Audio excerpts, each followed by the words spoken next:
Hello and welcome to Outrageous Wellness. My name is Kristine Erickson. I'm a psychologist, a personal trainer, a wellness coach, a Reiki practitioner, general energy healing, and we are here to talk about expectations today. I'm here with Kelsey and Charlotte. Please introduce yourselves. Hi, I'm Charlotte Safos, and I am a business person, Reiki master, and spiritual explorer. Hi, I'm Kelsey Williams. I am a yoga instructor. I don't really know where to go because I used to say elementary educator, but I guess resigned elementary educator, and then definitely an aspiring expert of all things occult. Hi, thank you guys for being here today. We've had an exciting time the last couple of weeks. So far we've done 2 of these YouTube podcasts, and people seem to be enjoying them. Last weekend, we went to the Renaissance Festival, the Maryland Renaissance Festival. I hadn't been in forever, not since my son was little, and I don't think you guys had been in a long time either. So that's one thing we wanted to talk about. And the other big thing is yesterday I did a spoon bending workshop, and I managed to bend some spoons. So yeah, so it was very cool. It was very cool. We just came out of this, we're actually still in sort of the energy of this full moon. So everything feels really charged right now for me. And I'm really excited to talk about today, talk about expectations that we put on other people, expectations we put on ourselves, and also the flip side, which is self-limiting beliefs that tell us that we can't do things, or that we're not good enough, or we're not capable of doing things when we are capable of doing things. Our interpretation of reality, the way that we see things and process them in our minds, really shape our reality in some pretty dramatic ways.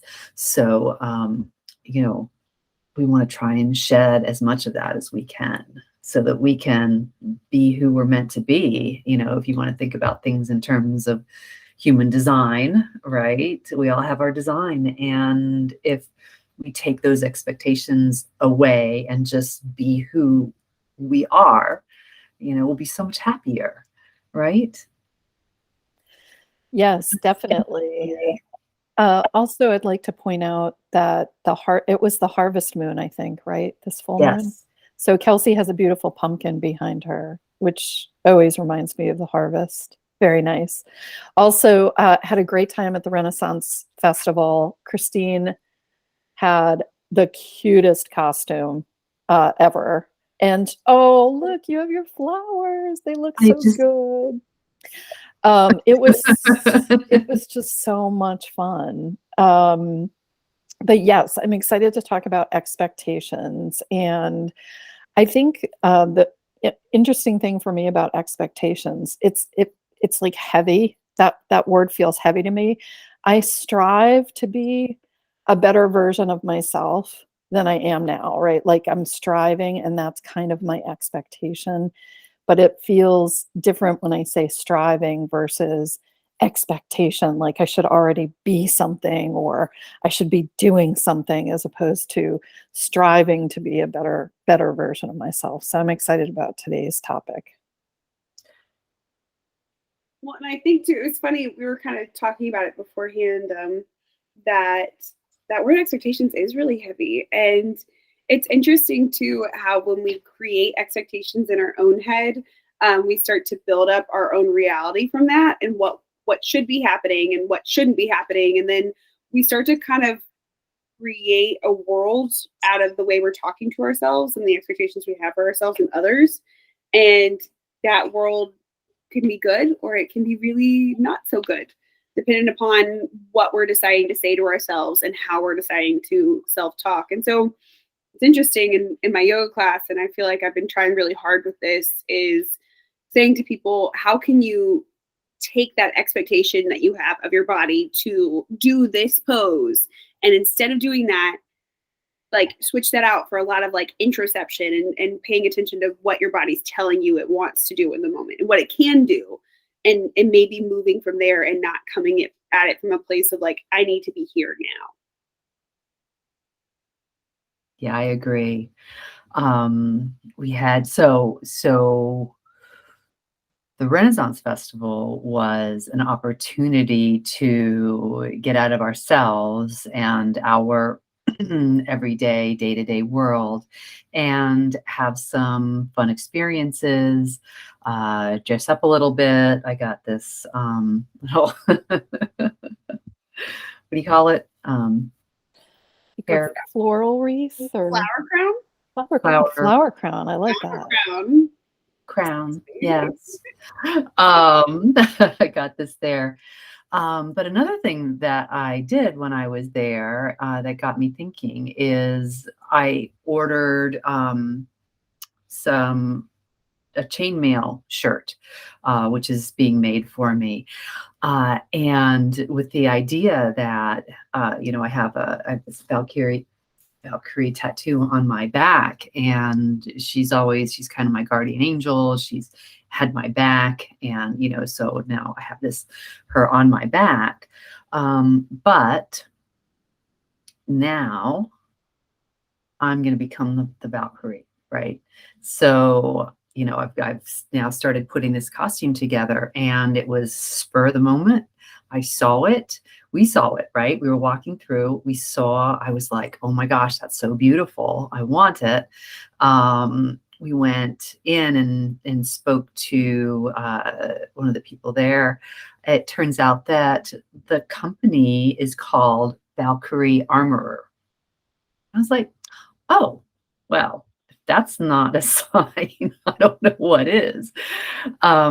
So I plan on putting together an entire outfit. And then that brings up the whole subject of cosplay and dressing up as characters or as archetypes. We do that at Halloween as kids. We do that when we go. And as adults, right? And as adults. And as adults, clearly, right? Well, I was going to say, when we go to a Renaissance festival or go to a comic book convention or a fantasy sci-fi convention or anything like that, an anime convention, there's people who dress up as characters, as archetypes from books and movies and comic books. It's so much fun. So what is that about? Right? So that's the question, is what is that about? Why is it that I want to become the Valkyrie? Well, it's an interesting topic too. I think we hit on it a little bit beforehand, that like sometimes, like you said, like if you wanted to dress up as a vampire, you could release like societal expectations, because some people might look at vampires and be like, ooh, no, but then you're like, I don't care what other people think. So it's almost like embodying that, like, I'm not caring what other people think about me right now. I'm choosing to be this like kind of spooky thing that's a little bit excommunicated from society. So that way I can embody this. I'm truly being myself. I am disassociating from expectations. And it makes a full circle there. Exactly. And I have to say, like, the people at the Renaissance Festival who were in costume were having such a good time. And it's like they were free. They were into it. They were having such a great time. And I think that's a huge thing when we talk about expectations. And when you feel like you should be doing something, or someone makes you feel like you should be a certain way, it doesn't feel happy and joyful. Let's celebrate who we are. Let's celebrate, again, striving to be the people we want to be. And let's celebrate letting go of limiting beliefs, not just for ourselves, but for others. People put their limiting beliefs onto us. And that's what expectations are. It's basically, I have a limiting belief that makes me feel I should be some way. So I'm going to put that on Kelsey. Like, Kelsey should be doing this, she should be doing that. I don't know why Kelsey isn't doing that. Like, why isn't she doing that? And it's all limited. It's all my limiting beliefs. And so Kelsey, being in a healthy situation, is going to set her boundaries and say, those are your limiting beliefs. I actually have empathy for you and compassion for you, but I'm going to be over here doing me and doing me really well. Yeah. And that's interesting too, like the concept of boundaries with those expectations, kind of saying to people and to yourself, what am I going to accept and what am I not going to accept? And so it's taken me a lot of time and a lot of therapy to get to a place where I can ask myself in the moment, am I accepting this or am I not accepting this? So if like the first couple of times you're thinking to yourself, I cannot do this, as somebody is placing an expectation on you, it's that continual process. Like we call yoga a practice because we're always practicing. So coming back to, what am I accepting? What am I limiting myself in? And am I possibly projecting that onto other people is another piece. Because sometimes I start to project my own BS onto others, and I have to check myself and say, well, is this an expectation I'm throwing onto somebody else that isn't fair for them? So, and being able to do that, being able to check yourself, right? That's hard. I mean, we were talking earlier about when you grow up in a situation, you are literally in a home, well, whatever that is for you, with two people who are wonderful. They're your they're people, they're your parents or your guardians. They're flawed, right? So you're growing up in a situation where you're picking up things that are not necessarily, who you are. And so it's really important when you get to a certain age to be able to feel comfortable questioning that without it feeling like a betrayal, right? So it's, sometimes I'll hear people say, oh, well, that was good enough for me, so it's going to be good enough for you, or, that's how I was brought up. And that's why therapy can be such a pivotal and critical thing for people who want to really look at that and be able to begin a practice, as you said, Kelsey, with another person, another adult in the room who you can bounce things off of and say, this doesn't really feel great, but it's kind of like what I know. And that person can help you to really digest what was happening, maybe what you saw, and how that doesn't fit for you, and how to be able to set boundaries and change that dynamic. So that's interesting to think about too, when it comes back to like dressing up as something scary for Halloween. Sorry, I'm so stoked for Halloween. Can you tell? Because it's like, are you working on your costume yet? Oh my gosh, I can't decide if I want to be Elle Woods or not. So I'm there. I'm like, or do I want to be, who's the girl? I think her name's Cheryl from Clueless. Is that her name, Cheryl? But the main character, mm-hmm. I kind of want to wear the yellow plaid. Yes. That would be amazing. I'm like, because I love a very feminine female empowerment. Like, I love that concept. Like, Elle Woods is amazing. And so to think, like, to embody that, but I'm totally getting off track, but the idea of that, like, expectations and releasing that and doing that kind of work makes you realize what you want to embody is when you start to shut out all that noise. I mean, that's really what I feel like therapy's done for me, is it's helped me to shut out all of that extra stuff and to go inward.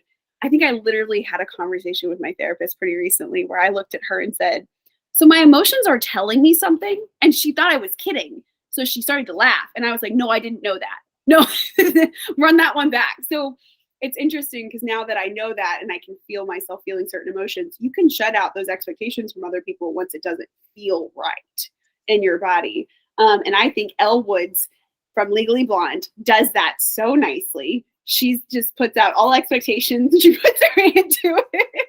She's like, I can do anything. So yeah, I'm so excited for Halloween and releasing expectations and being Elle Woods. We're just a little more than a week into September. So we've got a little ways to go, a little bit of time. It's Halloween So season. you can put together a perfect costume.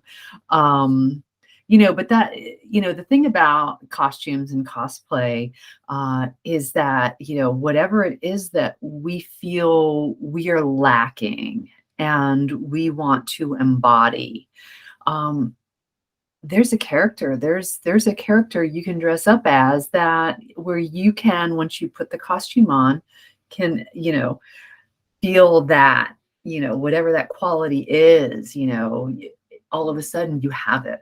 Right. And it's a great, do you remember the movie Kick-Ass? For example, Yes. like putting on the costume and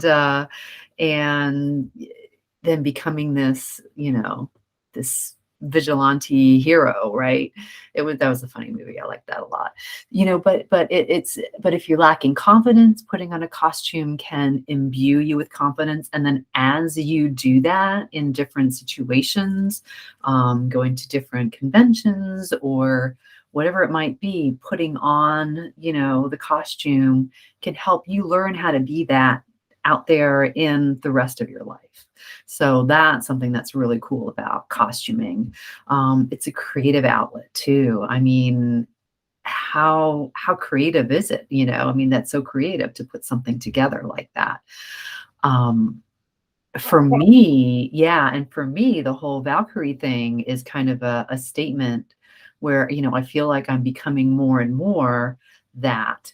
And, for forever, we've always thought that the Viking warriors were all men. They were all the berserkers. And now, DNA testing of these Viking, grays show, oh, some of them are women, some of them are Valkyries. Men are berserkers, the women are Valkyries. So it's a real thing. Like, so why not like step into that and take on that power, that amazing strength? So, it's not a fantasy, it's reality. And I love that. That's what I love about what we do when we talk about here is, and I'm sitting here with this silly, thing on my head, but it's cute. So I'm going to leave it on. But the whole costuming thing is a great, it's so much fun, right? We do it at Halloween. Adults do it all the time. Dress up for Halloween and have parties, get drunk, and embody their whatever it is that they're wearing. You did that last year, didn't you, Kelsey?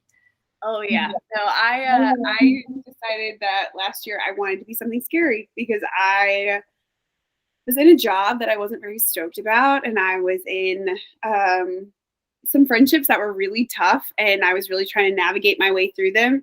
And so I decided I was going to dress up as somebody from The Purge because I was trying to purge things from my life. And so I picked something terrifying on purpose so that way I could feel like there wasn't any expectations for a night. I could physically put a mask on my face, a terrifying one. I almost won scariest costume too, which is great. Like that's just the cherry on top of all of it.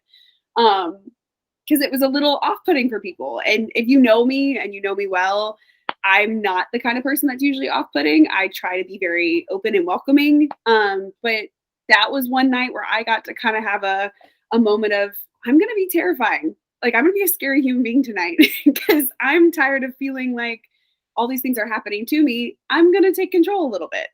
But that was definitely really fun to do with my friends and to have. But I think Halloween's a really interesting time. And I think it's a cool time because you really get to see people's creativity. And it's also kind of a nice game to see who does each person want to embody. Like, what is everybody else dressing up as? Like, who do they want to be? And I feel like that tells a lot about the people that are around you, for sure. Do you have that on your? Can you share that with us? That photograph? I can, yeah. Yeah, that'd be awesome. You see, it was I went out and I bought that Statue of Liberty, with the X's over the eyes. Yeah, wow, I can't believe I'm not usually like that. You can't see it super well, but it was. And I took that shirt. I bought this like giant men's shirt from Walmart button down, and I took red food dye and like splattered it like as much as I could. I was genuinely trying to embrace my. Am I allowed to cuss right now? Yes. Okay. I was trying to embrace my zero fucks given. Like I was trying to be like, you know what? This is me. I'm releasing all expectation and I'm going to be terrifying tonight on purpose. It's actually, thinking about it, I think the last couple of Halloweens, I've always picked something kind of scary. Like one Halloween, I was Pennywise from It. That movie, oh my gosh. I like the idea of just letting it go and being like, I'm going to be something I'm totally not on purpose. So, it's interesting how you can kind of allow yourself to be a little bit more of that badass that you want to be in real life on those days. Mm-hmm. Yeah. And human beings have done this for thousands of years, put on costumes and transformed, because it is about transformation. Even when we do it in fun, it's still there's a part of it that's about transforming ourselves into something that we want to become or something that we want to overcome. If it's something scary that we're afraid of. So this has all been, and obviously way back in the day while we were still before we were building villages and towns, we were much more open to the idea that we can take on aspects of different animals and things in the environment. And we kind of lost that, we become so, material, determined, stuck in the mud, and I think that we're starting to move past that and maybe into a new way of thinking about the world and thinking about reality. That was part of this whole spoon bending thing, which Charlotte has done as well. So now we got to get Kelsey to do it. Definitely. And it's interesting too. Again, going back to cosplay, right?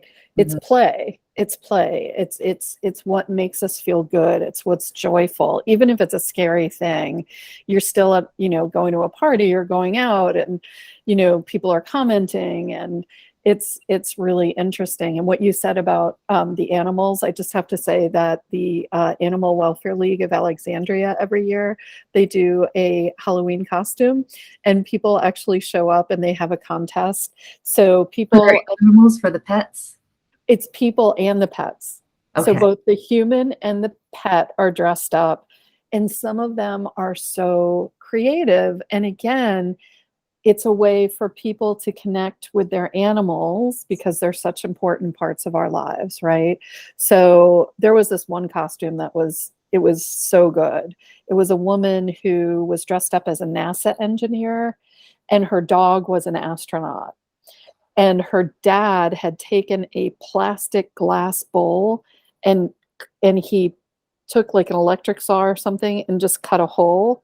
So the dog had like one of those plastic, and it wasn't like a cone or anything. It was just this beautiful bowl and had a dog vest with NASA patch. I mean, so fun, right? And so, you can have fun with cosplay, not just with yourself, but you see families do it together. It's like a theme, or friends. And then now going into virtual reality, right? We're having avatars. We're able to create our own avatar. And there are certain communities where you can actually purchase clothing for your avatar. So again, another extension of who you want to be, maybe even a different, persona, which is interesting, which leads into expectations for yourself and transformation for yourself. So it's funny, as you were talking about the dog being an astronaut, my dog stopped chewing on her bone and then glared at me. It was like she understood. She knew what was going on. She's like, "You're not going to do that, right?" Didn't Elle Woods have a dog? She did. She had Bruiser. And I see. Poppy in a little like pink suit. Yes, you could. I was thinking also about being but Khaleesi and then Poppy being a dragon, because also female. Yes, from Game of Thrones. Yep. Yeah, I'm like, I can't with this. That's the only costumes I pick are women that I'm like, yeah. Do it. Badass. Oh, for sure. But I love the idea of Halloween costumes. I think it is fun. I think it gives us an opportunity to have a creative outlet and to show the world like we really want to embody. Unless you're my fiance, and then you usually dress up what I tell you to dress up as. For example, when I was Pennywise, he wore a yellow raincoat because he was the kid that like. I love that.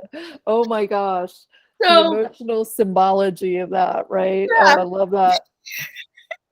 So God bless him for keeping up with me and playing with me, because if it wasn't for me, he would be Jake from State Farm every year. He has the same shirt because his name is Jake. So and he gets like Jake from State Farm, and it's literally a Sharpie. Like he drew it on like a little pocket. I'm like, nope, we're not doing that this year. You are gonna be in a yellow raincoat. I'm Pennywise, and he's like, God, okay, that'll make you happy. So funny. So I wanted to talk about self-limiting beliefs, because that's related to expectations. They're, things that we believe about ourselves that get in the way of us becoming who we really are capable of becoming, right? So through the Monroe Institute, it was just yesterday afternoon, I did this workshop, and, I've shown some of these spoons. So funny, I'm going to try to share this video real quick of me actually like doing the spoons for the first time. So let me see if I can share this. Whoops, hold on. That's how easy. Hold on, let me pause that. And I'm going to try to share a window right there. And here It we is go. to bend a spoon. It just happens that way. Wow. I'm just. Let's see. Okay, she's coming in. All right. Back to the exercise, we wanted to make sure everybody felt like they got into a heart space. So everybody feel like they can get into the heart space now? I just started pulling up one by one. That's a big factor. Here it is. And we wanted to introduce that technique. And I think, does anybody want to share anything about the exercise? That is so fun, my Kristine. God. It is to bend a spoon. So that was really, because I'd been playing with them like for the whole, and it was like a couple hours in before I was able to actually bend anything. Like we're going through these, meditations and talking exercises that people are starting to bend their spoons. And I was like, oh, I'm never going to do this. We're gonna have to post that. I feel like we're gonna have to post that somewhere, like post it onto the Instagram too, for people that are like, I will, and it was like, and it was interesting because some people can like make like pretzels out of their spoons, which I wasn't able to do that, not able to do that yet, but I was just really stoked to pull out a very old term, right? Showing my age. Really stoked that I was able to do that. And I just started like pulling out grabbing one spoon after another, and just like I've got 9 bent spoons now that I did yesterday. So that was really cool. The reason for doing it was, I've had these experiences over the past few years, and you can chalk it up to coincidence, for example, right? I don't choose to chalk it up to coincidence, but I kind of wanted this little this little piece of proof to myself that I do have control over, or influence over at least my immediate environment. And that when I'm, for example, pulling tarot cards, that it really is, there really is something going on there. It's not just like randomly pulling cards. It's these cards are coming out because they are calling to me to pull them, right? And in fact, right before I got on this Zoom call, I did a reading for myself, and I never read reverse tarot cards, but the Eight of Swords came out reversed, which I don't, and it was there's no other cards in that deck that are reversed. I went and I checked, and that card is all about feeling trapped by, you know what I mean? And the reverse is letting go of, expectations or, limiting beliefs, and, letting go of all those things, all those thoughts that keep you from moving forward. I mean, that's literally what that card is about.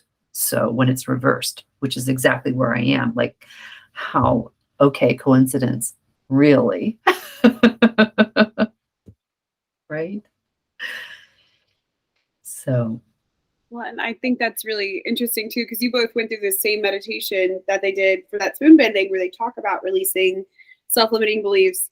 And the more I kind of processed, the more I'm like, you guys had such cool visualizations for it, but it's definitely something I think everybody should do, is to kind of sit and realize, because I don't think we all, I mean, heck, it took me literally sitting with a counselor and going over them for years to realize what my negative core beliefs are and what your self-limiting beliefs are. There were no words to it. It was just something I was reacting on all the time. And then finally to realize what some of my negative core beliefs were about myself was so, I mean, now I can kind of call it out. I can say that thought process sucks for me but I know why I'm doing it. I'm working on getting past it. But right now in this place, like, I have this self-limiting belief. This is my negative core belief. I'm going to get past this. I can call it out now. And so I think just being able to do that and seeing the way that you're thinking and the way that it's hurting you and the way that it's keeping you kept in a box. I think it's so freaking cool, though, that your cards were able to say that back to you and reflect that reality that you were experiencing, that you're releasing that, Yeah, I had, so there was a meditation that the first meditation they had us do, it was a 20-minute meditation, and it was a guided meditation, where we created a box, whatever that box looks like. And for me, it was kind of this chest, like this dark brown chest with, lots of, strappy metal and stuff like that on it. And then we open the box just enough to be able, and in that box is our self-limiting beliefs, like all of them are in the box. And we reach in and pull out the most important one. And we were told that our subconscious would know what that was, right? Pull it out and then let it float away. And then do it a second time, pull out another self-limiting belief, let it float away. And then obviously this is over a much expanded period of time than what I'm describing. And then a third. So we did 3 self-limiting beliefs. What was interesting for me was that I didn't have any, mine were all visual, and I'm not sure. One of them, I think I know what it was. Which was the first one. The first one was something white and fluttery. And I actually wrote down notes afterwards so I wouldn't forget. It was something white and fluttery, and it fluttered away when I released it. And I think that was my victimization stuff. Like, that's like something that I tell my, I'm sure many of us tell ourselves, rather than, like staying in that victim mentality, rather than kicking that to the curb and stepping into our power. and I'm not being flippant about people who have that. I understand completely. But for me, that was something that I think that I let go of a lot of that yesterday. The second thing was something, it was red. It was like dark red and kind of splattery and gross and disgusting. And it kind of flapped up in a way. It was like really strange. And the third thing I pulled out was something dark and quiet. It was like dark and round and quiet, and it just floated very quietly away. So those are my three things. So there was no verbal, there was like no explanation really of what they were. And what they told me when I described what it was that I had seen during the meditation, they said that my subconscious couldn't put words to what it was, because I didn't say this is what this is the self-limiting beliefs that I want to get rid of today. I just went into it just, with no expectations, right? And that's what came out. So my task, or it's not a task, but what I want to figure out is what each of those things were that I released. So I'm going to need to put my mind to that, do some reading, do some thinking, figure out what those were, because I am really curious. What were those other things that I let go of? But I do feel really good today. I feel like, I feel very light, very free. It's also full harvest moon, as we said, so that might be some of the energy I'm feeling too. So that was really cool. And Charlotte did the same course. So I did. And during that meditation, I remember the first thing that floated out of the box was this weed that has prickly things on it. And I knew right away that it was from when I loved to run around when I was younger, barefoot in the grass. And it was so cool in the summer, the grass. And then you'd be running, and all of a sudden you'd step on one of these, they were called nettles. And it was like, oh, it was just awful. It was like you're having the best experience, and you'd step on one of these awful nettles. And I just had this realization during the meditation that I was not allowing myself to enjoy the sensation of running out barefoot for fear that I would step on something that was painful, right? So it was like, if I did 30 steps of great joy and one of painful, like that was stopping me from doing that. So it was definitely a metaphor for me about being, careful to allow fear and doubt to sneak in when I want to do something.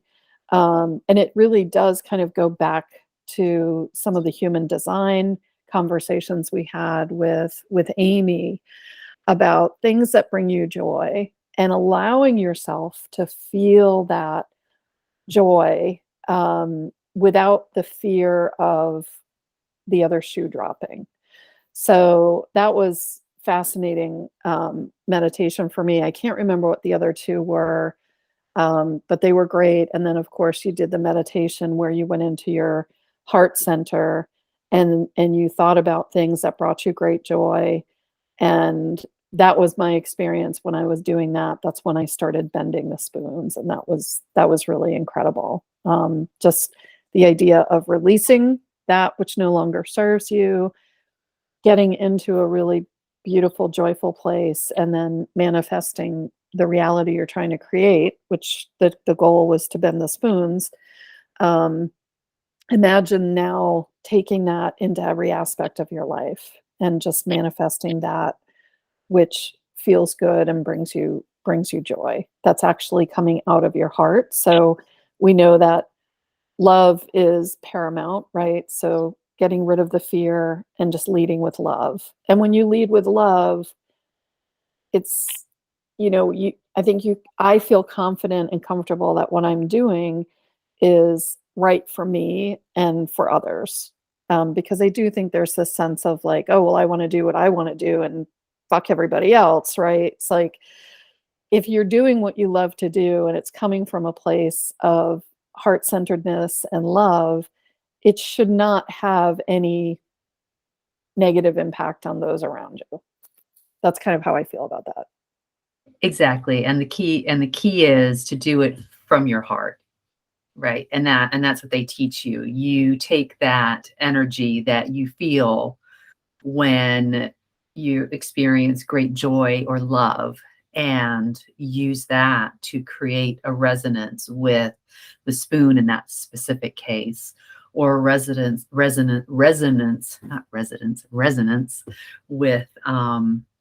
the universe, and use that. So I'll be using that. It's interesting because, I know that I've had these experiences. I did the Reiki training.